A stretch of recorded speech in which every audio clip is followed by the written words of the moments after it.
25 ka persona nga ginapat yan kaupod sa mga rebelde ang grupo nga nakainkwentro sa militar sa Toboso na dakpan sa Talisay City. Yaring balita nga itong gintutuka. Sakay sa isa ka pribado nga salakyan ang ini nga mga persona sa nadakpan sa kapulisan sa barangay Matabang, Talisay City kagabi.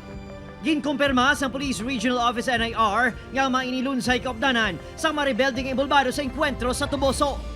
Immediately after the encounter, may mga monitoring man kita, sir, mo sa mga personalities believed to be wounded during the encounter nga may nakapalagyo. Isa sa mga nadakpan ang mismo squad leader sa North Negros Front nga si Glenmar Bacusmo. Dakop man si Danny Boy Pacheco, 25 anyos, sa Himamaylan City.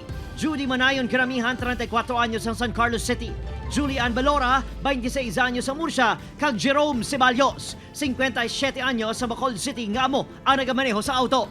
May mga pila sa lawas ang pila sa ila, apang gindapatan na sa bulong sunod sa kapulisan. Yarang maini sa kusudiya sang CIDG kag hugot nga ginabantayan sa SWAT.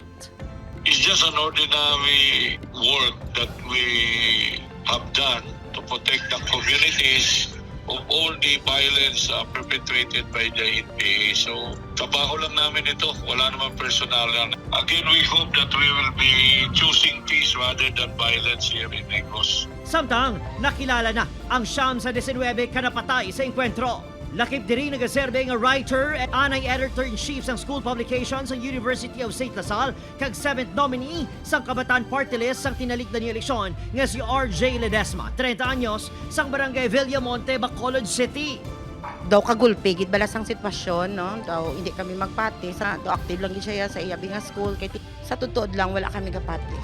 Wala gid kami gapati 100%. Sakit na samon nga ginaano siya blas ang mga tawo, gina-judge na. Ang kay Sir RJ, gin-identify na ni siya sang iyang family members. However, wala pa ni siya na-release ang iyang cadaver because ang bloated na siya ang body, hindi siya kaigo sa available na dito nga casket. So, paubrahan siya sang bago nga casket. Sa post sa UP Diliman Student Council, ginpahayag nila nga lakip sa mga napatayng student leader nga si Aliza Alano. Apang hindi pa ini makumpirmar sa kapulisan.